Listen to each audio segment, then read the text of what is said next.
Welcome to You Got to Laugh to Keep from Crying. My name is O.W. Sweeney. I'm here with my co-host, my brother, a friend, an old friend, and a comrade. His name is, by the way, Richard Courts. How you doing today, my brother? Huh? Good to see you. Yeah. And I'm here with my old friend, brother, comrade, super guy, yeah, O.W. yeah. Sweeney. And don't forget the North Carolina Triad Jobs with Justice. Where you can reach us at 336-272-2758 or email at NC Triad Jobs with Justice at gmail.com. Yes, so now that we always took get that hooked up sometimes, but we got it right. Yeah, between us, we usually manage to get through it pretty good. And to make sure that we is corrected, they flash it on the screen as well, so that people know what we're talking. Well, thanks to our videographer John. Yeah, our great videographer. Yeah, you might add. Yes, I might add, or put it up front. That's right. But, absolutely. I want to start off talking about the war, but the way I want to start off, you're talking about the war in Iran. No, huh? The war in Iran. Well, you say the war in Iran. I say the war on the citizens of the United States of America. They both the same thing to me. Okay. I'm not going to argue with you. Go ahead. But the reason I want to start off this here way of producing that war is because the President of the United States said that it'll be over in a couple of weeks. That's what he said a couple of weeks ago. Yeah, right. And he said the oil prices and everything will be going down. That's what he said a couple of weeks. And what happened? And he acted so cavalier and open, unconcerned, as if it meant nothing. And the thought went to my mind, they know people living from check to check. And if this gas price goes up, it's put a dent in them people's budget. Yeah. It set them back. Right. It makes everything more expensive to live. They was living from check to check. Now they living. They hoping they can make it to the next check. Right. Because of him. And he says the war on Iran. I say the war on the citizens of the United States of America, with this a-hole up there running the country. Okay. And what you want to say about that? Yeah. Well, there's so much to say about the U.S. war. We got 28 minutes now. There's so much to say about the U.S. war. We can't forget on the people of Iran. The people of Iran, workers, right. The workers, back again. Right. Back to the workers. Right. And Trump's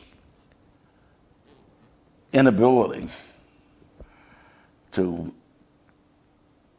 plan, to present any argument at all. I remember when it came to the war in Iraq, George H.W. Bush, George W.'s father, when he first went in there, he kept trying to come up with a reason that would make the people be more supportive of them going in. So he and at one point he said it's not for the oil. Of course, the U.S. has never left there because they haven't gotten the oil rights to this whole time ever since George H.W. Bush went in there. But he had, he went through like 3 or 4 major rationales for the war, BS rationales for the war, and none of them really took a strong hold with the people of the U.S. to support it. But compared to what the absolute lack of support by the people of the United States for going to war in Iran now, that looked like an overwhelming support back then compared to it. So there's here Trump, the individual, much like what happened with Adolf Hitler in Germany. The fact that Hitler and Nazi Germany in the 1930s did not meet with a lot of resistance initially, that actually made the people of Germany more chauvinistic, more supportive of the Nazi regime as time went on, because like Trump, when he got away with the situation thus far in Venezuela, Trump got carried away with his own power and thought he could do the same thing what he did in Venezuela was he sent in a major U.S. military strike force and kidnapped the leader of the country, Maduro, and his wife, and brought them to the United States. That's what they accomplished with murders of a number of people in Venezuela. But after that, there was an agreement, maybe even before it, with the woman who was the vice president of Venezuela under Maduro, and nothing else changed in terms of the leadership. However, the oil, so much of the oil has now been given as a gift, and I put that in strong quotation marks, because it's like when a robber comes up to you. That's just a blatant lie. They went down there and took them people's oil, stole them people's oil. So I ain't gonna let you get away with that. I'm gonna tell exactly what you didn't let me. Not only that, you didn't let me get away with saying that gift was like when a robber comes up to you with a loaded gun. I object to the fact that you use the word gift. The point is, they stole them people, or I can't put it any other way. You can't see it any other way, and you can't put it around there. You can't put sugar on. Yeah. Well, listen. Okay, I'm gonna not pursue that any further. Okay. Because you interrupted me. I was making the same point. I was making it with different words, but that's the kind of gift it was, and that's what the people of the United States have been corrupted with, the idea that the U.S. can get resources from any place in the world without having any kind of retaliation from the peoples of the world. And what Iran is showing is that you're going to pay for those crimes, and if you don't pay in Venezuela, you're going to pay in Iran. And the biggest problem so far for Trump, number one, basically, he was so caught up in his own power after the Venezuela example that he didn't consult with just about anybody in launching this attack on Iran. I mean, he and Netanyahu. Netanyahu definitely was in touch with him, and we could argue that Netanyahu and the bloody Israeli regime, which maybe if there's any regime that's even more bloody than the Trump regime, it's the Netanyahu regime in relation to the Middle East. So it seems like Netanyahu led Trump into this war, but there was no preparation on Trump's part, and so now Trump is lashing out at the former U.S. allies. Well, let me say a little something about that. Sure. Trump and Netanyahu put Trump into the trick of going into Iran. Right. And then the bully that the United States of America is, right, went there to try to bully Iran. Right. Iran fought back. Right. In what way do you hurt a capitalistic bully? You hurt him in his pockets. Right. Now they know this oil got to go through there. So what do Iran do? They cut it off. I'm not mad at them, but then they make it seem like it's Iran's fault for starting this here. Well, we know that's not true. Wait a minute, I can't let you get away with that, brother, because it's so clear. Even in the U.S. press, they even admit that it was the U.S. and Israel that launched it. So even though Trump tries to cover over that fact, not only him, but his administration as well. But I'm telling you, you see them Republicans get on TV and they say, because we ain't got no, it's Iran's fault. It's Iran's fault. This is what I'm talking about. Okay. I agree with what you're saying. Right. It is totally is the United States of America fault. And for Israel. going in there. And Israel. And Israel. Right, exactly. All right. And all I'm saying to you, brother, is that even the U.S. authorities basically admit it. The authorities admit it, but you see them Republicans, when they go on these talk shows, Iran did this, Iran did this. They blaming Iran. Right, basically. And so one example of what you're talking about is the God Squad. There was a vote. This is what they call a vote. This is what Trump, the kind of right to vote that Trump upholds is this. The Endangered Species Committee is nicknamed the God Squad because its power to grant exemptions to the Nixon-era Endangered Species Act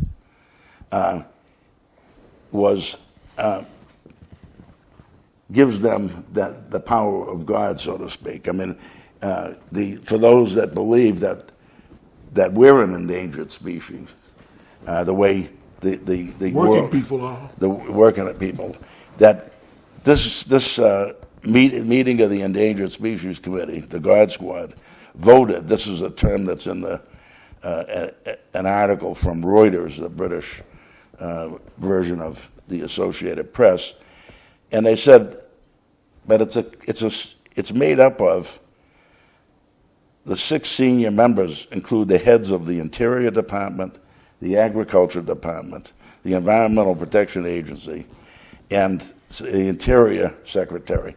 So these are all people that have been directly appointed by one man, Trump.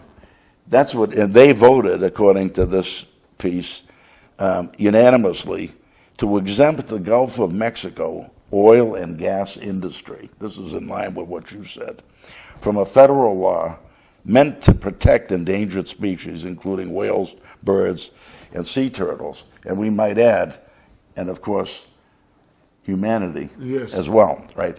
So they're using this, and this is where I'm agreeing with you, OW. They're using the fact that this war and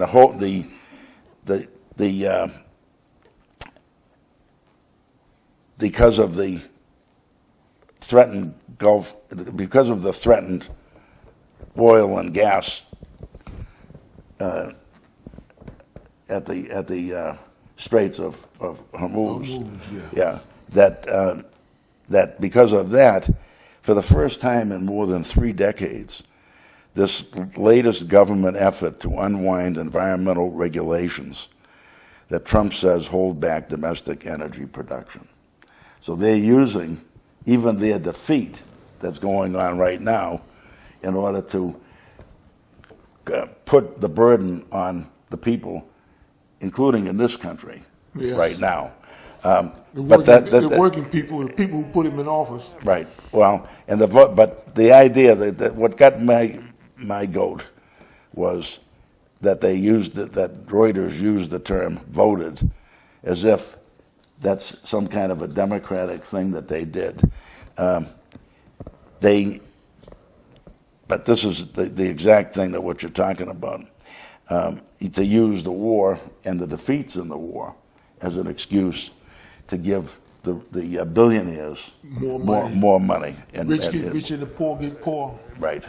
So, but the big thing about this situation that I really want to focus on is that the President Trump, the king, or the wannabe king, Trump, we don't want kings in our country.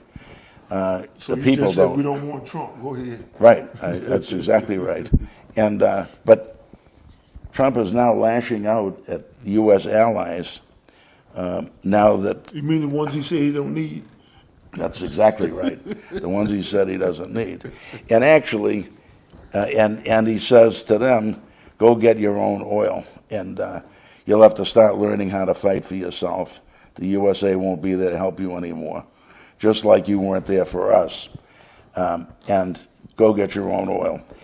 And so he singled out France and England, and he could have singled out Spain and Italy too, because all of them. You know what it reminds me of? What's that? Western North Carolina. Can we get to that? And I hope we get to that in a couple of minutes. But it's interesting that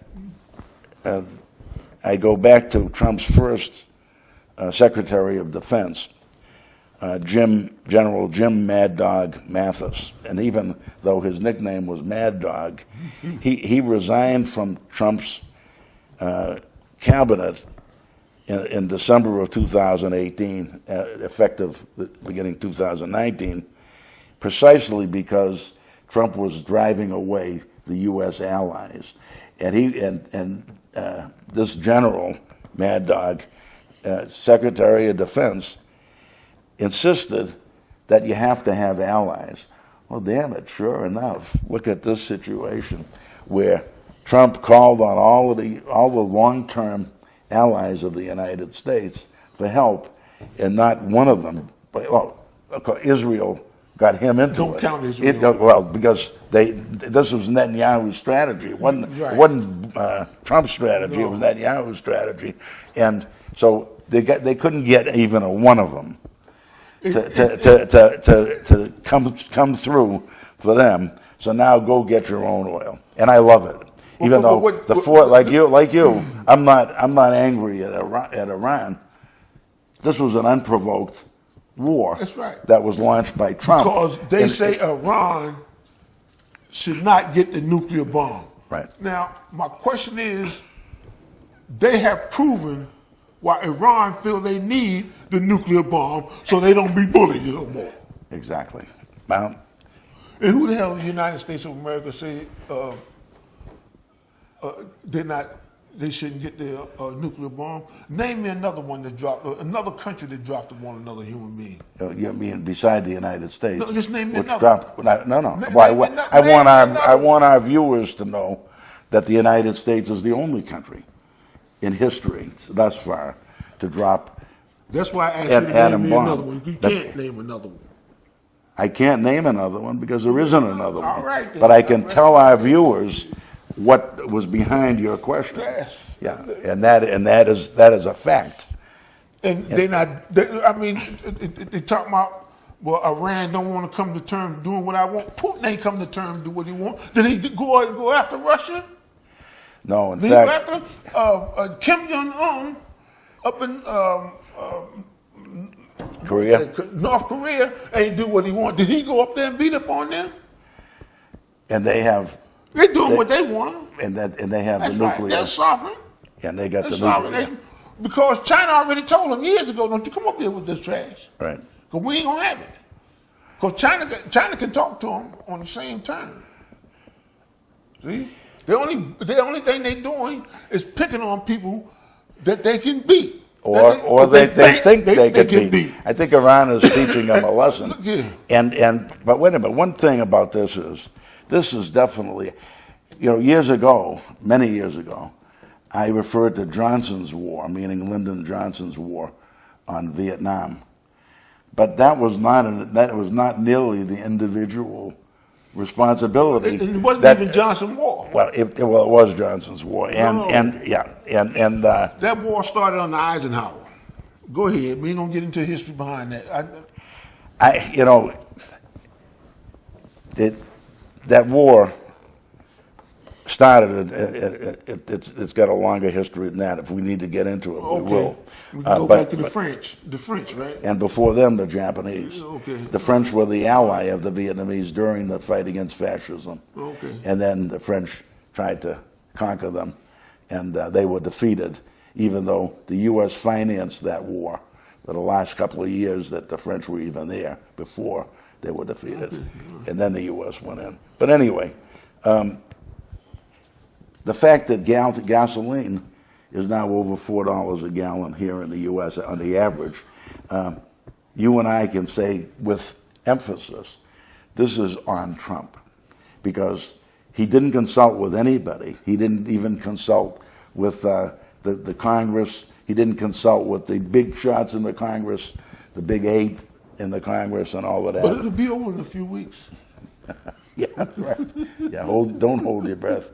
And now, and I mentioned the God Squad about his group of handpicked Thugs. that voted unanimously to wipe out, to exempt the whole Gulf of Mexico oil and gas industry from the federal law meant to protect endangered species, which we're among them. But don't forget those laws to protect endangered species also is put there to protect the human beings who use that right away. But they don't care nothing about that. No, they don't. As the rap record said years ago, it's all about the money. Ain't a damn thing funny. Right. But what I wanted to point out, connected to the term God Squad, is that the head of the Catholic Church, who's for the first time a U.S. born and raised person, the Pope, has now directly come out against Trump and Hegseth, who are invoking God, not just to save our troops, but to kill the other side's troops. That's right. And he points out, the Pope points out, that this is not something that has anything to do with God as he understands it. Well, so that in fact, it's the opposite. If you're going to invoke God, then you got to invoke His Son, Jesus Christ, who they say in his history is, as a carpenter, he spoke for the working class people. And you have to understand, he was on the side of the has-not, not the has. Right. Okay. Yeah. But I want to also get to another question of allies. I'm looking at the time. But also in today's newspaper is a story about the police selection in the city of Greensboro of a chief by the city manager. So here, courage is contagious, so is cowardice. Democracy can be contagious, so is fascism. So you have the. Let me ask you a quick question. Are you talking about this democracy we live in? No, I'm not. I'm not. I'm talking about democracy. Is not a hypocrisy that we're living in. We're living in a hypocrisy, not a democracy. Okay. And what I'm saying is that the fact that the city manager apparently that is sticking to his guns about his selection of the police chief against the rising protest, particularly from the black community in Greensboro, is say right quickly, Mr. Manager, if you have any problems and you want to come into your show, we'll have you. Okay, and the people who came out to protest that selection, one of the main people that came out was Dina Hayes, the head of the school board, who I spent many years working with on the Human Relations Commission, and also on the board of the Sit-In Museum here in Greensboro. And she pointed out that none of the new members of the city council, including the new Afro-American members of the city council, came out in support of the black community, or even to present themselves there to speak with the black community about the selection. Instead, all of them were at a meeting around a park, an issue around the park. And as Dina pointed out, at least 2 of the 4 people that she mentioned could have come out to the police protest and heard from the people. And I want to point out that our enemies need allies, but we also need allies. And you and I were privileged to be out among our allies of indivisible Guilford County on Saturday at the No Kings rally in Greensboro that had 3,500 people at it at least, and we were among the 8 million or more in the United States that Indivisible and other allied groups had organized to come out against this wannabe king dictator, yes. who had just put us into this forever war that he had committed to his own base. He would not do, and so the idea that indivisible, and you and I were in the midst of the crowd, there was a high percentage of morale, but a low percentage of Afro-American participation. Yeah.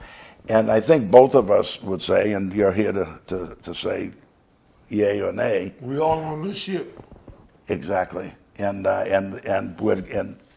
we need each other as allies. And there should have, because we had two. We have one common enemy. Yes, exactly. And you and I, on our show, had two representatives of indivisible Guilford County who pointed out that they had a hand in the election of these new, supposedly better city council members.